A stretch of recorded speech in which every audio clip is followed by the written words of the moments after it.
میں نے اپنی کچھ اولاد اس بے کھیتی کے جنگل میں تیرے حرمت والے گھر کے پاس بسائی ہے۔ اے ہمارے پروردگار، یہ اس لیے کہ وہ نماز قائم کریں، پس تو کچھ لوگوں کے دلوں کو ان کی طرف مائل کر دے اور انہیں پھلوں کی روزیاں عطا فرما تاکہ یہ شکر گزاری کریں۔ دن گزرتے رہے اور اسماعیل علیہ السلام بنو جرہم کے ماحول میں عمر کی منزلیں طے کرتے رہے اور وہ ہوش سنبھالنے کے قریب ہو گئے۔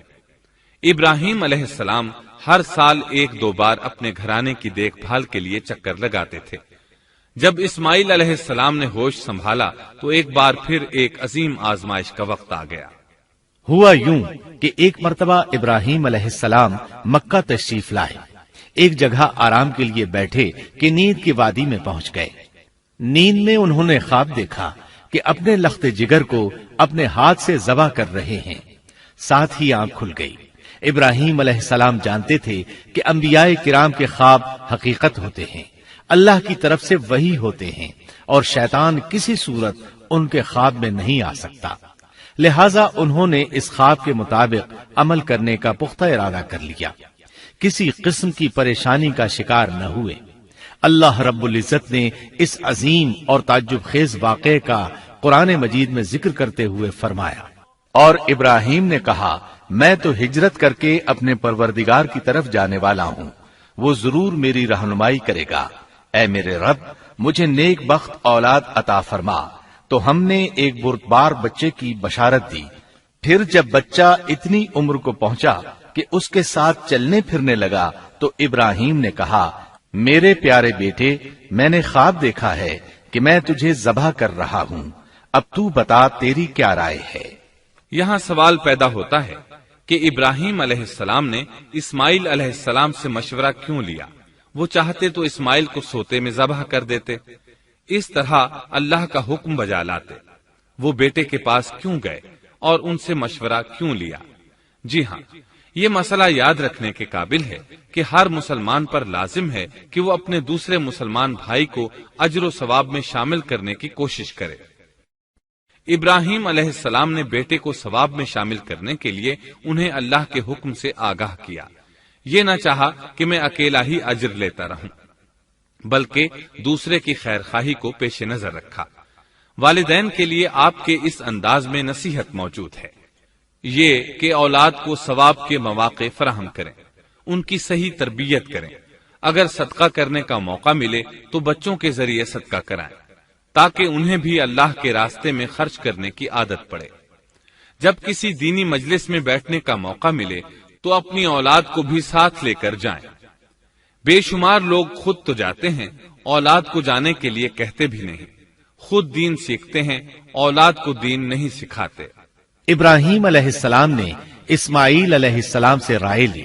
سبحان اللہ، انہوں نے جواب میں فرمایا، اے ابا جان، آپ کو جو حکم ملا ہے کر گزریے۔ یہ نہیں کہا کہ مجھے تو حکم نہیں ہوا، بلکہ فوراً سر تسلیم خم کر دیا، اس لیے کہ وہ جانتے تھے انبیاء کا خواب حقیقت پر مبنی ہوتا ہے، اللہ کی وحی ہوتا ہے، اس لیے بالکل پریشانی ظاہر نہ کی، یہ تک نہ پوچھا مجھے کیوں ذبح کر رہے ہیں، یا میرا کیا جرم ہے، یا آپ کے پاس کون سا صریح حکم آیا ہے۔ انہوں نے ایسی کوئی بات نہ کہی، اللہ کی فرما برداری اسی کو کہتے ہیں۔ چنانچہ اپنے باپ سے کہا، اے ابا جان، آپ کو جو حکم ہوا ہے اس کو کر گزریے، انشاءاللہ آپ مجھے صبر کرنے والوں میں پائیں گے۔ علماء کرام فرماتے ہیں اس جملے سے ان کا انتہائی ادب اور احترام شامل ہے، اور اس میں زبردست توکل موجود ہے۔ یہ نہیں کہا کہ آپ مجھے صبر کرنے والوں میں سے پائیں گے، بلکہ آپ نے اللہ کی مشیت کو جملے میں شامل کیا اور فرمایا انشاءاللہ آپ مجھے صبر کرنے والوں میں سے پائیں گے۔ لہذا مسلمانوں کو دھوکے میں نہیں پڑنا چاہیے۔ یہ نہ کہے میں سفر کروں گا، میں فلاں کام کروں گا، میں فلاں کام کے کرنے کی طاقت رکھتا ہوں، بلکہ یوں کہے اللہ نے چاہا تو میں سفر کروں گا، اللہ نے چاہا تو فلاں کام کروں گا۔ اپنے علم اور طاقت کے دھوکے میں پڑنا سراسر نادانی ہے۔ ہر چیز کا تعلق اللہ سے قائم کرے، جیسا کہ اللہ تعالیٰ فرماتے ہیں، اور ہرگز ہرگز کسی کام پر یوں نہ کہنا کہ میں اسے کل کروں گا، مگر ساتھ ہی